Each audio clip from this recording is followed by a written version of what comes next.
But I'm saying, what a beautiful time to be alive. You got inspirations. You got role models.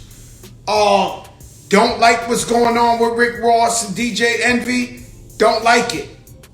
I love them both. Beautiful men. In their own right. Successful. Do their thing. I don't like where it's going. I know I've had my share of beefing with people worthy. You know what I'm saying? But don't like it because they both beautiful, beautiful people. And so God is great all the time. You know, 2 days ago I was coming out of diner. I seen a woman digging in the garbage. And you know, that's it. You know, that's it. You know, when you see someone digging through the garbage to find something to eat, that's the epitome, right? And so I tell you, if someone's homeless, somebody's, you know, looking like just can't give them my money. But when you see the woman trying to find something to eat, so I get out and I tell the lady, yo, here you go. It was only $10, right? I didn't want to insult her or nothing. You know, I was like, yo, here you go. And she was like, I can't take it. I'm bad luck. And I was like, you bad luck? I was like, listen, miss, you digging through the garbage. Here's some money. Buy yourself a little sandwich or something. Whatever it is, you know, get you something to eat. And she started to explain to me that she got bad luck, that nothing happens, that this and this and that. And so I tell a woman, I try to tell her, sometimes people got to go through a lot. God puts you through a test of faith to go through a lot. And those are the guys that got to prove their loyalty to God, and they'll get rewarded in the long run. And so the woman tells me something I've never been told in my life. She said, I don't believe in God. Now, here I am in a nice car, belly full of food, just ate whatever I wanted, successful, got a family. And so I can understand the discrepancy. I could understand she's rock bottom, nothing, this, that. And we still can't understand what it is for this woman to live in the street. And so I said, miss, I can't tell you nothing but stay focused, try to find God, because I promise you, life is going to change for you. And I start telling her how, you know, I was almost murdered 30, 40 times. Yo, Clark Kent, what's up, my brother? I was almost murdered 30, 40 times. A lot of times I deserved it. And by the grace of God, the man saved me. And I know it's hard for her to understand that. But I get in the car, the phone rings, it's my mother.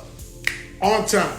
So I'm talking to my mom's, and I tell my mom's the situation. I said, man, I met a woman. She said she don't believe in God. And my mom said, young Putin, what's up? My mom said, yo, stay away from that lady. She not with us. And I said, Ma, what do you mean? She said, she not with us. You know, we with God. And so that never had happened to me before where somebody told me they didn't believe it. But all I could do is spread the word and let her know that somebody loves her, even though she thinks she's bad luck or whatever the case may be. 5 Mics was good, brother. And so I just felt like rejoicing, man, and telling God how much I love God. And this weekend, the devil was in, the fix was in. It started raining. Last week was all beautiful. The day I gotta fly, you already know I'm terrified to fly. The day I gotta fly, shit raining, thunderstorms, this, that, delayed 5 hours. I'm in Newark Airport, chopping it up with the people. And that finally hit me and realized when I get on the plane, headed to Dallas, is the reason they don't let you fly is because it's crazy up there. And so we over there arguing, yo, why this is taking so long? Yo, why is it delayed? And once you go up and that roller coaster start. Because, you know, I'm terrified to fly. And I'm up in it. This was a whole 3.5 hours like this. Sometimes it's bad weather in the area. Sometimes it's like this the whole time. And I don't know if it was just the nerves. There was a couple in front of me. This lady was violating her husband. Now they had a lot to drink. That is definitely part of the factor. They was drinking one after the other. I could understand the plane was doing all this. But she was violating them, telling them shit extra loud so the whole first class can hear this, that. When we got off the plane, Rich Player went up to the man and said, "You're an angel. You're going to heaven." And sometimes your wife get drunk, or maybe the man get drunk, and they just start doing too much and talking some crazy. She was wilding. Like, I'm mad for the guy. She violated. She violated, Rich. He's a nine. I would have put her head through the fucking wall. Yo, relax. No violence, no domestic violence. Stop. Stay in the light. But the woman was violating the man in front of everybody and was saying shit to hear. Your thing is little. You this, that. I'm done. I think I'm done. Like, I'm like, yo, I'm sitting there. I'm like, yo, this is great. Vice versa. Man, female, I don't think nobody. Raymo, what's up? Chubby Chop, what's up? I don't think nobody should do nothing like that. Rich is like, yo. I said, yo, Rich, he said that too. In front of her, I said, yo, you gotta calm down. You gotta relax.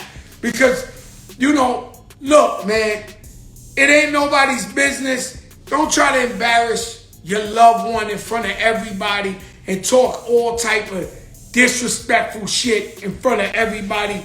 It's not a good thing. Now, first of all, you can't believe everything you hear. Raul T.S., you can't believe everything you hear. And then when you hear it, when you hear this bonchinche, whatever it is, you got to see who's telling the story. You know, a lot of times there's an ex-employee, disgruntled employee. You know, some of these ex-employees go shoot up the post office. People are crazy when they're not part of the vibes. These people go crazy. Seen the guy shot the whole bank up because he got fired last month. So you got to see who's talking this nonsense, right? An ex-wife, she hates the dude to death, so she's throwing extra shit on him. So you got to really, really be mindful, because their version of things is always tainted, is always ugly, you know. And you know,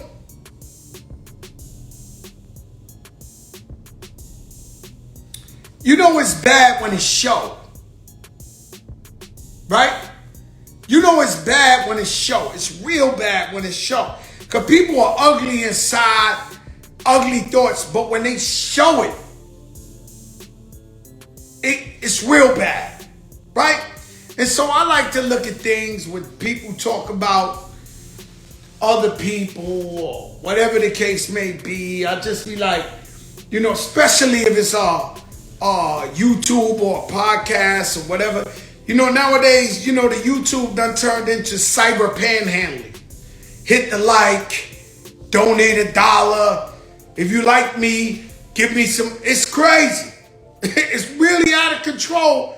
And so everybody got an opinion on something, and then it's never the successful people, right? Have you ever seen successful people talk about successful people?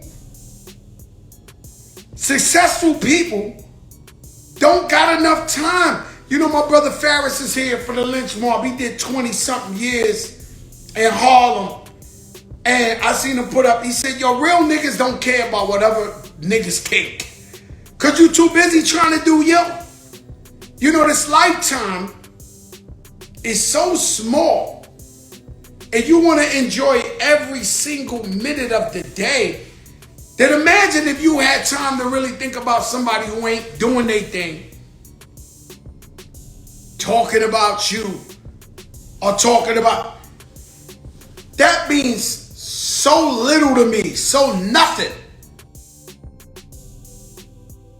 Man, what a time to be alive. And so the devil throws all type of things at you, but we do not care. We stay focused. We stay on our grind. It's such a beautiful, blessed day out here, man. Shout out the power to the patients. We just need to know the prices when we walk in the hospital. Let me tell you something. I'm going to tell you the good, the bad, and the ugly. Ferris, what's up, my brother? First of all, let's just go there with it, right? Ferris. What a beautiful day, beautiful time to be alive. When I was growing up, we had no mentors. We had no one to really look up to other than the hustlers, the number man, whatever. Jay-Z and his wife just purchased a $200 million house. What does that matter to you? Here comes a young man coming out the projects, Marcy Projects in Brooklyn, to actually owning a $200 million house. It's telling the youth that you can make it, that you can become something, that you can start from nowhere if you stay in the light and be successful. And so, shout out to B Dot in the building, 5 mics. And so what I'm saying to you is, it's a beautiful day. It's a beautiful day. And so, things of that nature let you know things are possible. Because the kids, I get thinking about Ja Morant. And I really thought about it in great detail because I thought about he's young. How young? When I was young, I was really ignorant on another level. I was really, really not mature. So I think that's the point. Maturity level. When you get to a certain age, then you start to think different. We 5 grown men. I'm in the Sprinter the other day in Dallas, and we talking about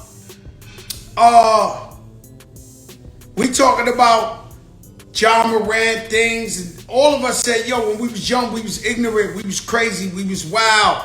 We would never think like we would think now. And they're right. He's young.